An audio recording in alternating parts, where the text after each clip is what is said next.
Heureuse de vous avoir avec nous dans cette nouvelle édition de Getting sur TV Africa. Madame, monsieur, bonjour et bienvenue. Lors de l'ouverture de la première session ordinaire au titre de l'année 2024 du Parlement de la CEDEAO à Abuja au Nigeria, Memunatu Ibrahima, présidente du Parlement, a préconisé le dialogue pour venir à bout des différents défis dans la sous-région, notamment le retrait des pays de l'AES de la CEDEAO et la crise entre le Niger et son voisin, le Bénin.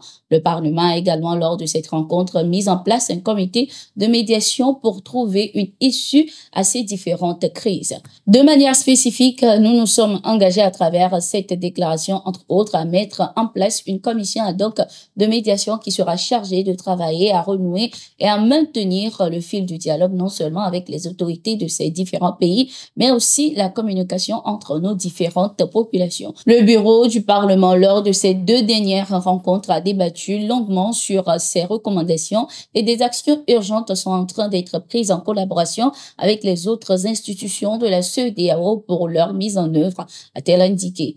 Notons que Memunatu Ibrahima, de nationalité togolaise, a été élu à la tête du Parlement de la CEDEAO au mois de mai 2024 au cours d'une session extraordinaire de l'institution tenue à Kano au Nigeria. Elle est d'ailleurs la première femme à occuper ce poste. Ce 1er juillet 2024 s'est ouvert à Bamako, au Mali, la cour d'assises spéciale sur les crimes économiques et financiers. Ces procès, qui se tiendront sur une durée de 2 mois, jugeront 181 présumés coupables inculpés pour des faits d'atteinte aux biens publics, blanchiment de capitaux ou encore faux et usage de faux. Ces assises auront au rôle 50 affaires dans un premier temps.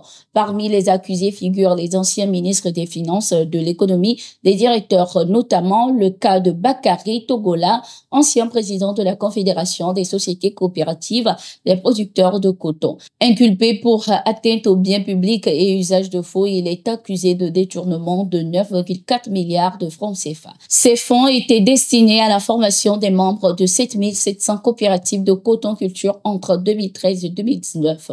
Ce détournement présumé a gravement impacté le secteur du coton au Mali. Un autre cas notable est celui du général Salif Traoré, ex-ministre de la Sécurité. Il est impliqué dans l'affaire Securiport concernant un contrat avec une entreprise américaine spécialisée dans les systèmes de sécurité aéroportuaire. Signé en 2016, cet accord aurait facilité le détournement de plusieurs milliards de francs CFA par des membres de l'ancien régime.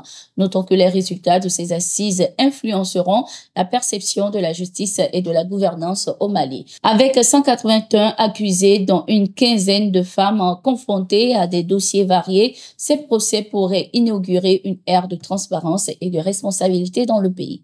Toujours avec le Mali, la direction de l'information et des relations publiques des armées DIRPA, lors d'une conférence de presse, a donné le bilan des opérations des forces armées sur le terrain pour le compte du mois de juin.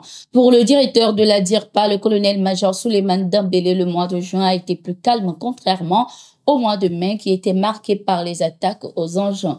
Par ailleurs, il a laissé entendre que le 10 juin, à Kana, localité située à 6 km au sud-ouest de Farabougou, un EEI a sauté au passage d'un véhicule du groupement tactique interarmes lors de la relève des descentes de la localité. Le bilan fait état de 3 morts et 2 blessés graves. Le même jour, les forces armées maliennes de la position de Diré ont vigoureusement repoussé une attaque dirigée par un groupe armé terroriste. Selon la hiérarchie, le bilan a fait état de 2 terroristes neutralisés. Il a également déploré le 23 juin l'explosion d'un EEI au passage d'un véhicule de la corvée Soupe à 3 km sur l'As Niafunke-Goubo aurait fait 3 morts et 3 blessés graves. Le 16 juin, 4 terroristes ont été neutralisés à Tinzawatene par les vecteurs aériens. Le 18 juin, les forces armées ont découvert des munitions de guerre abandonnées dans la ville de Kidal au nord du pays. Il s'agit d'une caisse remplie de 22 grenades, 2 boîtes de bouchons allumeurs M33P9, 2 roquettes de grenades propulsées par fusil RPG-9, des munitions en vrac. Ces matériels ont été remis aux éléments opérationnels de déminage du génie. Le directeur de la DIRPA a également assuré par la même occasion que ces opérations de reconquête du territoire se poursuivent et les forces armées maliennes restent engagées et vigilantes sur le terrain. En Centrafrique, la coalition des patriotes pour le changement CPC, un groupe rebelle, a indiqué à travers un communiqué avoir mené une attaque contre les forces armées ce 28 juin 2024. Ces affrontements se sont déroulés dans le village de Goya, à environ 40 km de Bambari, chef-lieu de la préfecture de Louaka. Le village de Goa a été attaqué par des hommes armés assimilés aux combattants rebelles, poussant dans un premier temps les forces régulières à se replier. Les assaillants ont pris le contrôle du village et quelques temps après, les forces armées centrafricaines et leurs alliés ont repris le village après une contre-offensive, a indiqué une source militaire. Toujours selon la même source, 2 soldats ont été tués et 8 du côté des rebelles. Le groupe rebelle affirme de son côté avoir tué plusieurs soldats et récupéré leur matériel. C'est la fin de cette édition. Merci d'être resté avec nous. Nous sommes en continu sur nos différentes plateformes et sur notre site d'information, le www.toutafrica.com.